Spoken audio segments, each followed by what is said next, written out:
दोस्तों दुनिया में पाखंडियों की कमी नहीं है। ज्ञान नहीं होता धेले का और चलते हैं महंत बनने, आचार्य बनने और गुरु कहलाने। दोस्तों पहले भी हमने इस अमित आचार्य और इन दोनों पर डेडिकेटेड वीडियो बनाया है, लिंक आपको डिस्क्रिप्शन में मिल जाएगा, उनको आप जरूर देखें।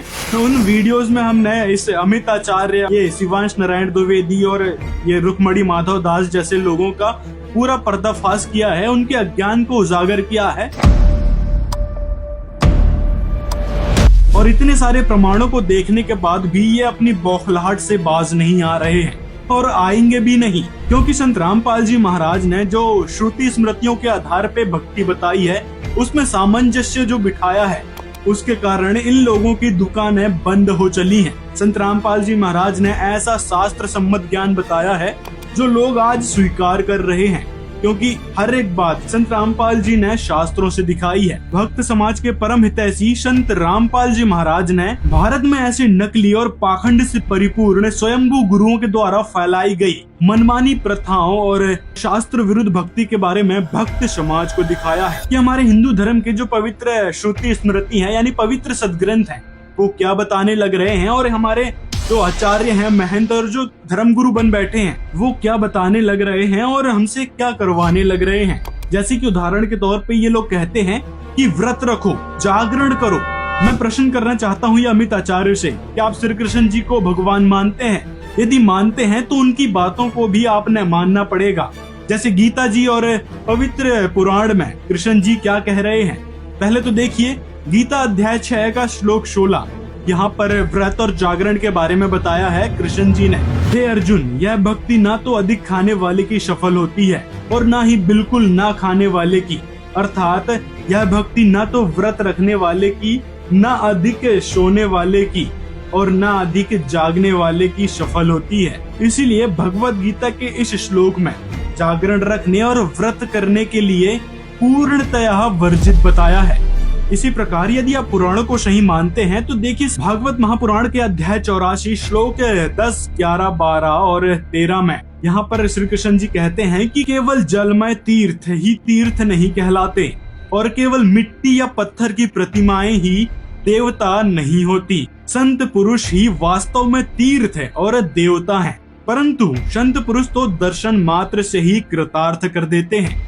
अग्नि, सूर्य, चंद्रमा, तारे, पृथ्वी, जल, आकाश, वायु, वाणी और मन के अधिष्ठात्र देवता उपासना करने पर भी पाप का पूरा नाश नहीं कर सकते, परंतु यदि घड़ी दो घड़ी भी ज्ञानी महापुरुष की सेवा की जाए तो वे सारे पाप ताप मिटा देते हैं। जो मनुष्य वात, पित्त और कफ इन 3 धातुओं से बने शवतुल्य शरीर को ही आत्मा, स्त्री, पुत्र आदि को ही अपना और मिट्टी, पत्थर, काष्ठ और पार्थिव विकारों को ही इष्ट देव मानता है तथा जो केवल जल को ही तीर्थ समझता है, ज्ञानी महापुरुष को नहीं, वह मनुष्य होने पर भी पशुओं में भी नीच और गधा ही है। यानी यहाँ से आप समझ लो, जो लोग पत्थर की प्रतिमा को यानी मिट्टी की मूर्ति को ही भगवान समझते हैं, उनको इष्ट मानकर पूजा करते हैं। जैसे इंस्टाग्राम में भी कुछ रील्स देखने को मिलती है जिसमें पत्थर की मूर्ति या फिर मिट्टी की प्रतिमा बनाकर उनको इष्ट मानकर उनकी पूजा करते हैं, तो उनको ही कहा है वह मनुष्य होने पर भी पशुओं में भी नीच गधा ही है। तो ये सारे वाक्यांश जैसे गीता जी का और ये श्रीमद् भागवत महापुराण में कृष्ण जी ने जो बातें कही हैं, तो इन सारी बातों से जो पाखंड फैला रहे हैं या फिर धर्म रक्षार्थ के नाम पर पाखंड को बढ़ावा दे रहे हैं, तो उनके लिए बहुत जबरदस्त जवाब दिया है कृष्ण जी ने। आगे कृष्ण जी ने गीता जी में भी बहुत सारी बातें कही हैं कि हमसे भी ऊपर भगवान है, उसकी शरण में जा, जिसके बारे में हम आगे आपको दिखाएंगे। और मैं इस अमित आचार्य जैसे लोगों से पूछना चाहूंगा जो संत रामपाल जी को पाखंडी कहते हैं, यहाँ तक कि शिवांश जैसे मूर्ख ने भी संत रामपाल जी को पाखंडी कहा था, तो बताना जरा कि संत रामपाल जी ने ऐसा कौन सा पाखंड कर दिया। पाखंडी तो ऐसे लोग हैं जो इस प्रकार से झाड़ फूक करके पाखंड करने लग रहे हैं। पाखंडी की पहले तो परिभाषा समझ लो। पाखंडी वो होता है जो बड़े बड़े दावे करते हैं लेकिन उनके आचरण में बहुत कमी होती है। वे खुद को तो भरा समझते हैं लेकिन असल में खाली होते हैं। वे धार्मिकता का दिखावा करते हैं लेकिन पाप में जीते हैं। धार्मिकता का दिखावा करते हैं मतलब कि इस प्रकार से जो उन्होंने वेशभूषा बना रखी है, भगवा कपड़े पहन के, मस्तक में तिलक वगैरह लगा के, ये जो दिखावा करने लग रहे हैं, जबकि ये लोग दिमाग से खाली होते हैं, यानी पैदल होते कहा गया है। तो ऐसे लोग होते हैं पाखंडी, जो अपने आप में गुरु बनने के लिए आतुर होते हैं। जैसे ये पाखंडी महंत तो बन चुका है, और वैसे ही ये शिवांश नारायण द्विवेदी भी गुरु बनने की फिराक में लगा है, और कुछ लोग तो इसको मानने भी लगे हैं। बस मैं आज जाने से पहले आपको एक बात कहूंगा कि मेरे लिए गुरुदेव शब्द उचित नहीं है। देखो, वो इसलिए गुरुदेव है क्योंकि आप एज एक शास्त्री हैं, और वो हमारी सनातन पद्धति के हिसाब से ये मतलब उचित लगता है हमें। चलिए ठीक है, आपके भाव का सम्मान है। वहीं दूसरी तरफ संत रामपाल जी महाराज श्रुति स्मृतियों के आधार पर ही तत्व भक्ति विधि बताते हैं। जैसे पुराणों में क्या लिखा है, उपनिषदों में क्या लिखा है, और पवित्र वेद और गीता जी क्या बताती हैं, उसमें किस प्रकार का ज्ञान है और यहाँ पे किस प्रकार से गलत बताया गया है। तो संत रामपाल जी महाराज जी इन श्रुति स्मृतियों में सामंजस्य बिठाकर सतभक्ति जन समाज को बता रहे हैं, जिससे उनको लाभ भी मिल रहे हैं। आप लोगों की तरह नहीं कि पत्थर की मूर्ति बना के पूजा करने लगे, जिसका वर्णन हमारे किसी भी सदग्रंथ में नहीं है, ना ही पवित्र गीता जी में और ना ही पवित्र वेदों में। इन दोनों सदग्रंथों में केवल मंत्र जाप के बारे में बताया है, यानी एक अक्षर का सिमरण यानी उसकी साधना करने के बारे में बताया है। जैसे गीता अध्याय 8 का श्लोक 13 देख लो, गीता अध्याय 17 का श्लोक 23 देख लो, उसमें भी ओम तत्सत मंत्र का जिक्र है। और इसी प्रकार यजुर्वेद में भी ये मंत्र देख लो, जिसमें ओम का सिमरण करने के लिए कहा गया है। अब मंत्रों की ही बात आ गई है, तो ये रुक्मणी माधव दास जैसे अज्ञानी लोग कहते हैं कि ओम कोई मंत्र ही नहीं है। कहाँ लिखा है दिखा दो, वह तो एक अक्षर है। गीता अध्याय 8 श्लोक 13 में वह एक ओम अक्षर बताया गया है। चलो ओम मंत्र नहीं मानते तो अक्षर ही मान लो, लेकिन उसकी साधना करके उसको सिमरण करने के लिए तो कहा है, वो क्यों नहीं मानते। और दूसरी बात, इस श्लोक में ब्रह्म लिखा हुआ है, तो क्या कृष्ण जी ब्रह्म थे? नहीं, कृष्ण जी जो है विष्णु जी के अंश अवतार थे। श्री कृष्ण जी ने कभी अपने आप को ब्रह्म नहीं कहा है।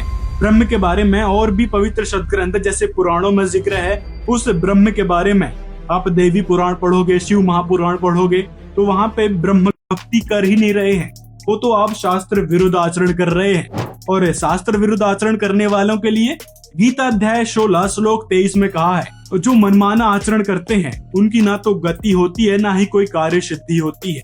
और इसी प्रकार ब्रह्मा विष्णु महेश को इष्ट मानकर उनकी भक्ति करते हैं। ऐसे लोगों के लिए ही गीता अध्याय 7 का श्लोक 13 से 15 में देखिए। 13वें श्लोक में क्या कहा है? 7वें अध्याय का 13वां श्लोक, गुणों के कार्य रूप सात्विक, राजस और तामस, इन तीनों प्रकार के भाव से ये सारा संसार प्राणी समुदाय मोहित हो रहा है। इन ज्ञान समझ के भगवान की भक्ति कर रहे हैं, लेकिन इनको जो मैंने थोड़ी बहुत पावर दे रखी है उसका अक्षीणिक लाभ इन मूर्खों को प्राप्त हो रहा है। ये सच्चाई नहीं है। देवताओं की पूजा करने वाले देवताओं तक सीमित रह जाएंगे, इनका जन्म मृत्यु सदा बना रहेगा। अब शिवांश भाई, यदि आप वेदों में लिखे गणपति को गणेश जी समझते हैं, तो फिर देवी भागवत महापुराण के इस बात को भी मानना चाहिए। यहाँ पे गणेश जी के बारे में कहा है कि शिव जी से जो गणों के अधिपति यानी गणेश जी उत्पन्न हुए हैं, जो लोग उनको भजते हैं उनकी शरणागति व्यर्थ है।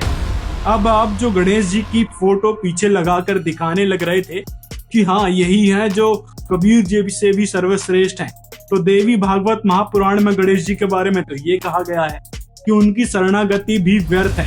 जो उनकी पूजा करते हैं या फिर उनकी शरण को मानते हैं, उनकी शरण में उनकी शरणागति भी व्यर्थ बताई गई है। यही नहीं, यदि आप लोग जो है गीता का ज्ञानदाता कृष्ण जी को समझते हैं, तो वैसे तो बहुत सारे हमने प्रमाण इस बारे में दिखा भी रखे हैं, लेकिन एक और देखिए, यहाँ पर ब्रह्म वैवर्त पुराण में कृष्ण जी के बारे में कहा गया है कि कृष्ण जी यानी विष्णु जी जो हैं वो केवल चतुर्भुज यानी द्विभुज और चतुर्भुज ही बना सकते हैं। वहीं पे फिर गीता अध्याय 11 श्लोक 46 में अर्जुन स्वयं कहने लग रहे हैं कि हे सहस्त्रबाहु, यहाँ पे सहस्त्रबाहु शब्द का उल्लेख आया है। तो देखिए पूरी बात, यहाँ पे कहा है अर्जुन ने, हे सहस्त्रबाहु, यदि आप समस्त सृष्टि के साकार स्वरूप हैं, फिर भी मैं आपको चतुर्भुज रूप में ही देखना चाहूंगा, जो गदा चक्र और मुकुट धारण किए हुए हैं। गीता के इस श्लोक से भी ये बात सिद्ध होती है, चतुर्भुज रूप वाले ही कृष्ण जी थे। बाकी गीता का ज्ञान देते समय जो हजारों भुजाओं वाले, हजारों सिर वाले जो वहाँ पे प्रकट हुए थे, वो वास्तव में ब्रह्म ही है, जिसे महाकाल कहा गया है।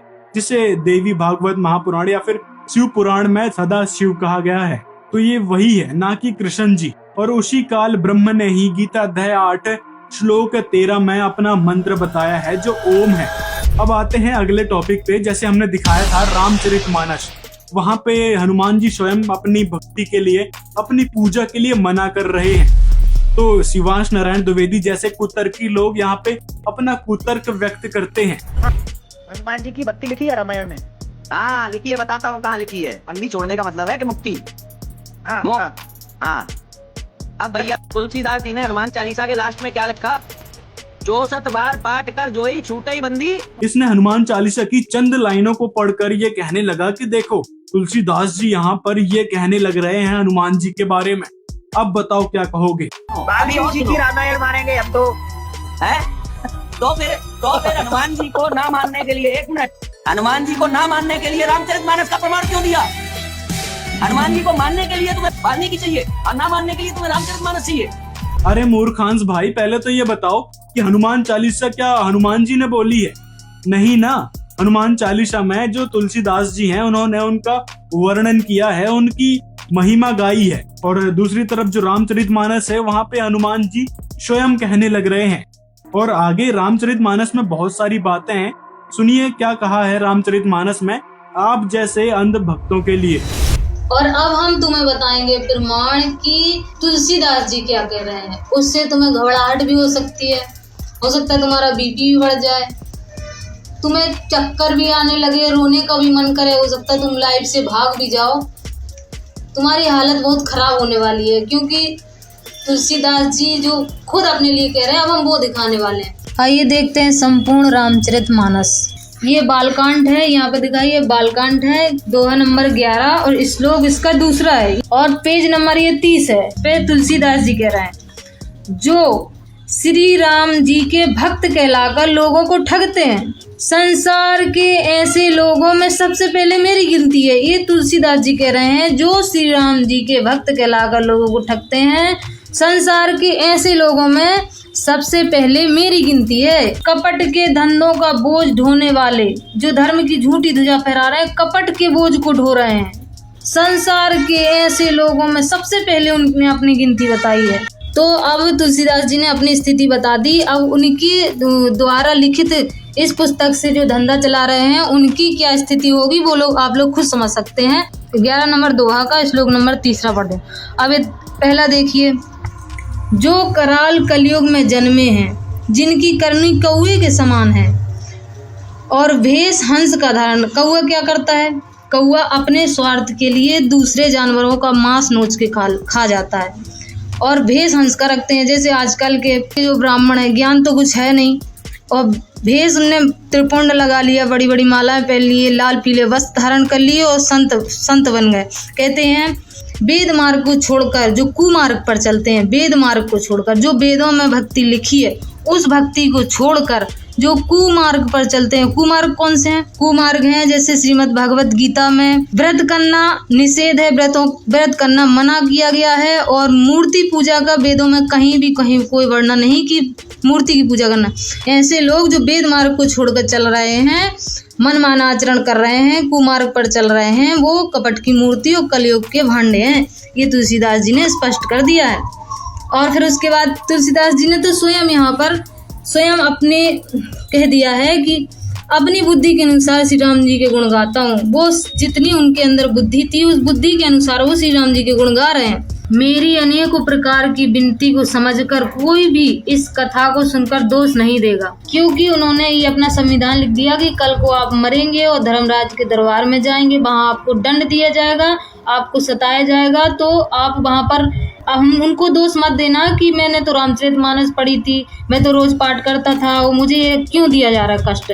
तो इन्होंने पहले अपना संविधान बना दिया कि मेरी अनेकों प्रकार की विनती समझकर कोई इस कथा को सुनकर दोष नहीं देगा। इतने पर भी जो शंका करेगा वे तो मुझसे भी अधिक मूर्ख और बुद्धि के कंगाल हैं। और इतनी सारी सच्चाई सदग्रंथों के आधार पर पता चलने के बाद भी अपनी मूर्खों वाली हरकतों में लगे हुए हैं। सदग्रंथों की मान लो, श्रुति स्मृतियों में जो सामंजस्य की शिक्षा दी है वो केवल संत रामपाल जी महाराज ने ही दी है। कि हमारे पवित्र वेद क्या बताते थे, गीता क्या बताती थी, पुराणों में कैसा ज्ञान था, उपनिषदों में कैसा ज्ञान था, सारी बातों का खुलासा संत रामपाल जी महाराज ने ही किया है। और बाकी जो आपके शंकराचार्य हैं या अन्य जो नकली धर्म गुरु बन बैठे हैं, जो धर्म की रक्षा करने के लिए बैठे हैं, उनको यही नहीं पता कि हमारे पवित्र सदग्रंथ क्या कहने लग रहे हैं, किस भगवान के क्षेत्र का ज्ञान है, वहाँ पे ऊपर के भगवान कौन है, परम अक्षर ब्रह्म कौन है, इसके बारे में तक नहीं पता है उनको। केवल संत रामपाल जी महाराज जी ने ही सभी शास्त्रों के आधार पर शत भक्ति विधि बताई है, जिससे समस्त भक्त समुदायों को लाभ मिल रहे हैं। वैसे दोस्तों, वास्तविकता तो ये है, ये अमिताचार्य, ये रुक्मणी माधव दास और शिवांश नारायण द्विवेदी जैसे लोगों को समझ तो आ गई है कि भाई संत रामपाल जी का ज्ञान तो प्रमाणित है ही, उन्होंने जो जो बातें कही हैं सारी ऑथेंटिक है। लेकिन लोगों को बेवकूफ कैसे बनाया जाए, हमारी दुकानें जो बंद हो चली हैं उसको फिर से कैसे शुरू किया जाए, तो इस कारण ये लोग जो है झूठे प्रमाण दिखाकर, मनगढ़ंत बातें कर कर लोगों को बेवकूफ बनाने में तुले हैं। बाकी ये तो समझ चुके हैं कि भाई संत रामपाल जी महाराज जी वह संत हैं जो ऑथेंटिक और